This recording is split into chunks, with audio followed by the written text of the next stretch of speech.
Hey you witches, how you doing today? We are coming to you with another video on avoiding burnout in witchcraft. We're back in the bedroom here with Luna. We're just hanging out and yeah, pardon the weird lighting coming down my face. It's very, yeah, the window is just really bright and so I had to put the blind down and the blind makes weirdness and my hair is all fuzzy. And you know what? Sometimes you just get authentically me. So for those of you who are new around here, me is Taya, and welcome to the channel where we like to talk about all sorts of things witchcraft, especially traditional witchcraft. And for those of you who are returning viewers, maybe coming in from another video, welcome back. Thank you so much. I appreciate your views, and all of you, please consider subscribing. It's a great way to help us build the channel. So, kind of an interesting topic, avoiding burnout in witchcraft. And I think it happens to everybody, whether you are brand new or you're experienced. I think we've all probably experienced a period of where we're like just a little burnt out. So let's just talk about that for a second. What does burnout look like? It's when we sort of lose our connection with our practice. So it feels like apathy, right? Like, oh, I just don't really care today. Irritability, like, oh, I gotta do that thing, right? I gotta do that witchcraft thing. Feeling drained, like you've got nothing left to give. And oftentimes it can come up as kind of chronic forgetfulness, where all of a sudden the Sabbath is sneaking up on you, the moon phase is sneaking up. Oh, is it a full moon tonight? Geez, I didn't even know, because you're just sort of checked out. So where does burnout come from? It's kind of, in my opinion, it's sort of a funny thing. It's either comes from doing too much or not doing enough. As in too much when you're constantly go, go, go. You kind of can't catch a calm moment when you're like, you know, I'm looking at it on my social media and I'm reading this book and I'm doing this spell and then the full moon is coming up and then, we just started Virgo and you've got so much just processing that you kind of can't catch a break. Or it can come from not enough. And when I say not enough, I mean like an old routine, a stagnant routine, basically not enough variety in our craft. And so we kind of get apathetic, right? Like, oh yeah, I just keep doing the things, but we lose touch with why we're doing them. So how do you build a practice that avoids burnout? So I've got 6 different points. So stick with me, they get better as they go. So the first one is we need to mindfully focus on other areas of our life. Our mundane chores and routines, we need to actually connect in with those as well. It's a chance to unplug from our witchcraft practice.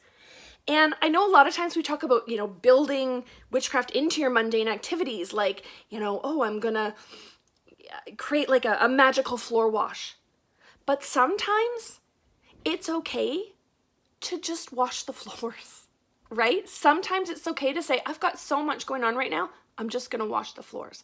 And spend some time just washing those floors and knowing that there's nothing else you need to be doing right now but washing those floors. And it doesn't have to be magical.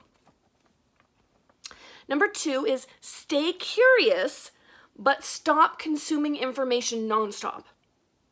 And I know I'm key for this. So we live in the age of social media, and there just are not a lot of boundaries on social media. And you can go see the video I just did on social media and practice paralysis.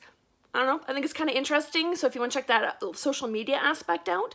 It also comes when we're like churning through books, right? And I'm the worst for this. I'll get in a stack, right? I'll go kind of on a bender and get a stack of like 5 or 6 books in, and then I'm like, oh, I just want to read them, and I'm just reading through them. Sometimes with all this information, we need to just stop, take notes, leave the rest. Because what happens is all that starts to kind of clutter up in our mind, all this information we're constantly taking in, and then we get feeling overwhelmed, and then we're going to get a little bit irritable, and it's like, witchcraft is like taking over my life. Just stop. Right? Set aside time for learning and intentionally learn something, but don't binge on information. All right, number 3, connect with your why. Why do you practice witchcraft? What does it bring to your life? sometimes we get caught up in doing for the sake of doing. And we need to look at the meaning and the purpose that certain witchcraft activities bring to our practice and bring into our life. So I'll use ancestors, right? And it's like, oh, I have to make this offering every day or every week to my ancestors. Okay, but why? What is this bringing to your practice? Do you work with your ancestors? Are you actively trying to build a connection with your ancestors? If you're not, you don't need to be making offerings to your ancestors on the regular, right? We need to look at why we're doing things and how they link back into our why. Part of my why I do witchcraft is I want to use that practice to connect with my ancestral heritage and my ancestral lineage. And so yes, making offerings to ancestors could be part of what I do. But if that's not a focus in your practice, it's not something that you have to do, right? So we need to sort of connect with why we're doing things and make sure that they really are important to our practice. Number 4 is have clear boundaries. When are you not doing witchcraft and when are you doing witchcraft? Right? Sometimes it's like we're busy and we're driving around the kids and we have to wash the floors and we have to make dinner but we're like, oh, I really want to be doing witchcraft right now. And so these things just become, it just becomes this like conflict between when am I doing witchcraft and when am I doing my mundane things. And that conflict doesn't help, right? What's going to happen is eventually things that you have to do, like make dinner, drive the kids, wash the floors, those have to do's will always win. So don't set up a conflict with your witchcraft practice. Because over time, your witchcraft will lose. Now, some of this, we can build witchcraft into what we're already doing, like doing a magical floor wash, right? And that will help bring our practice into our everyday life. But sometimes we just have to have clear boundaries with ourselves and say, you know what?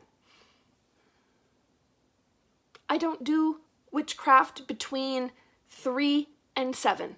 Because the kids are coming home from school and I've got to, get snacks made and then I've got to get on to dinner and then I got to clean up after dinner and then I got to get the kids into their bedtime routine. So that's just not a good time for me to be practicing witchcraft, right? So instead of trying to fit in reading a little bit of your book or, I'll just go and, light a candle or make a couple offerings or something. It's like, no. Just don't. Just set up some very clear boundaries about when you will and will not be working your witchcraft. Number 5, have a reasonable schedule. So know in advance what you're going to do.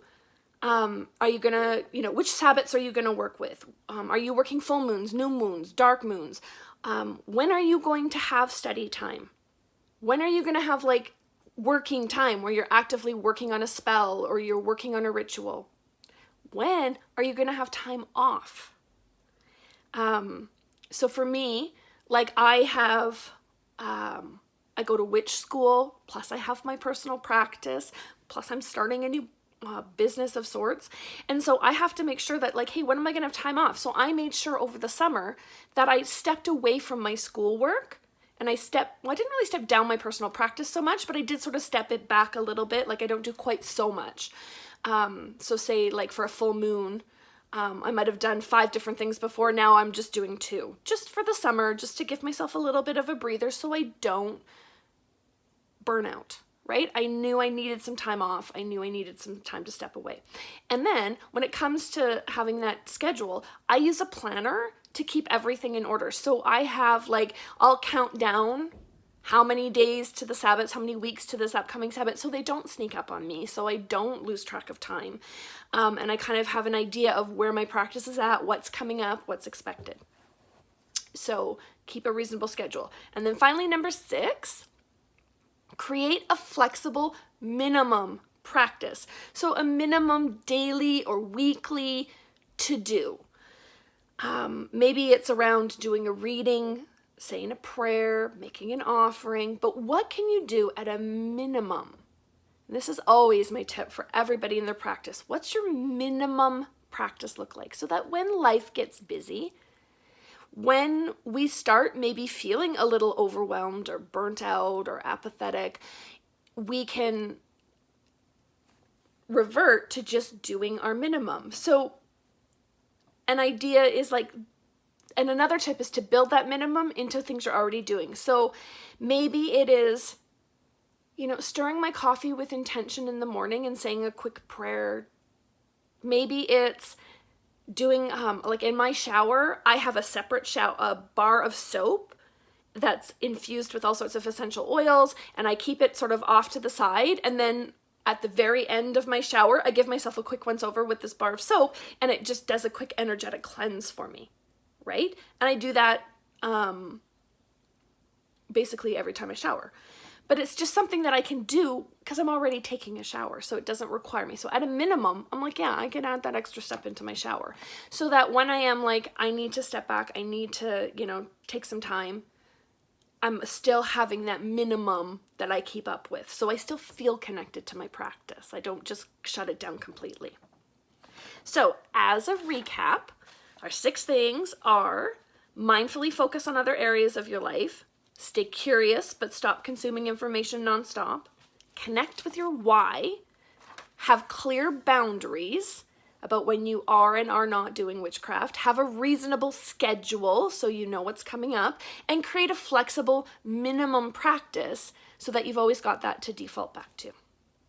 So what did you do in your practice to maintain sort of a balance, to avoid burnout? I'd love to hear from you guys in the comments, sort of what you do when you're feeling burned out. That would be interesting. So yeah, let's have a convo in the comments. And otherwise, yeah, that's our video for today. We'll catch you in the next one. Thanks so much, you guys.